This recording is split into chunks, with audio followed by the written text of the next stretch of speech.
I'm putting a Kenwood DMS907S head unit into this 2011 Toyota RAV4, and there are a lot of good videos on the internet and YouTube showing you how to hook the wires together and all that. I'm just going to go over some of the unusual issues I found putting a system like this into the Toyota RAV4, starting with the backup camera. I've seen other installations where people didn't have to open up the panel of the trunk or the tailgate, but on the RAV4 here I've got the license plate trim taken off, and you have to run the camera wire, the backup camera wire, through this hole, and that goes into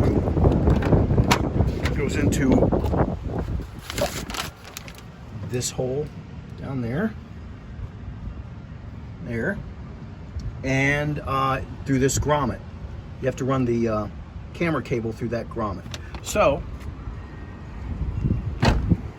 I have started by taking off the cover of the spare tire, and the spare tire came off of here. Your plate might look different. That is for a bike rack there, but same thing. Take off the tire, take off the cover, take off this bolt down here, and then you can take off this license plate trim panel, and that's where I put my camera into. Need to start reassembling and putting the camera cable through that hole and the grommet.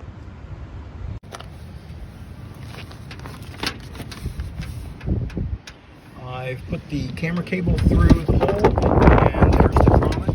So the grommet has the wire and also the license plate bulb cable in there. So I'm going to put both of these through the hole under the license plate. For some reason it took a little pushing, but there's the light bulb socket end of that wire and the camera going from the license plate holder back into the tailgate. By the way, when you take off these, the trim from these orange and blue clips, they're very likely broken. You can get them real cheap online. I had a Garmin BC30. It was a wireless backup camera here. So this is the wiring left over from that, and most importantly, there's a ground and a power wire back here that now the Garmin's disconnected. I'm going to use that for my new ground and power. So I'm going to cut the red and black wires and splice them to the new power and ground, and go from there. I got the back on, everything's back attached, and on the inside I've got the wire from the camera coming up through here, through that hole, tied up here. That's where it's tied into the power. I didn't cut off anything because who knows if I'll have to get back in here again. And it ends with this RCA jack, which will then have to go through the grommet back there. This is probably the hardest part of this project, getting the wires, the camera wire, through this corrugated tube. I've got it out there now, the yellow plug. I did what I saw someone else do, is I taped the end of the cord, the end of this cable, to a zip tie, and I put the small end in first. I took the corrugated tube off, then taped the end of the cable to the large end of the zip tie, threaded it through the corrugated tube, and pulled it through, and caught one of the other wires on there, so I had to go kind of slow, loosen it up, try it again. Eventually got it through. It's not easy though. So the RCA plug is out here, and I'll plug it in over here and maybe cover up the door. So I ran the camera cable through that corrugated rubber tube there and connected everything, zip tied everything behind the door. Then I went back through here to avoid interfering with that. I ran the wire up for the camera up there and down to, you can see where I am, down here, and Here it is. Yes. Yeah, that's the camera cable. So I'm going to continue running it up to the front of the car. I've got the camera wire coming through here. That's it there. Going up, coming out here. I'm not sure where I'm going to route it yet. I've got the glove compartment out. But the next thing I'm going to do is put the Bluetooth microphone up there and route it through the pillar on the other side. I'll see how I can show this. To remove the A pillar, it's got some special clips on it because it's got the airbag inside. That's the where the clip goes into. Back there that's the clip that goes in there. It turns. When it's like this, it's locked. It would be locked in, but you can stick almost anything in there and it turns easily. So when it's like this, it comes off. Not too easy to see or get to, but that's the first one. There's another one that you have to lift up the airbag to get to. See if I can see it there. It's much harder to see. I'll show you in a minute. It's really hard to show those clips with the cover on, but this is one, and this is the other. Get my hand there. They both turn. When they're in this position, they're locked, but you can reach around. For the second one, you can reach around under here, where my finger's pointing. That's it. You can reach around and turn it. So again, those are the two clips. They are here and there, and they turn easily. And once they do, then they slide out of here and there. That's the top, is the bottom. There you go. I'm going to try putting the microphone up here.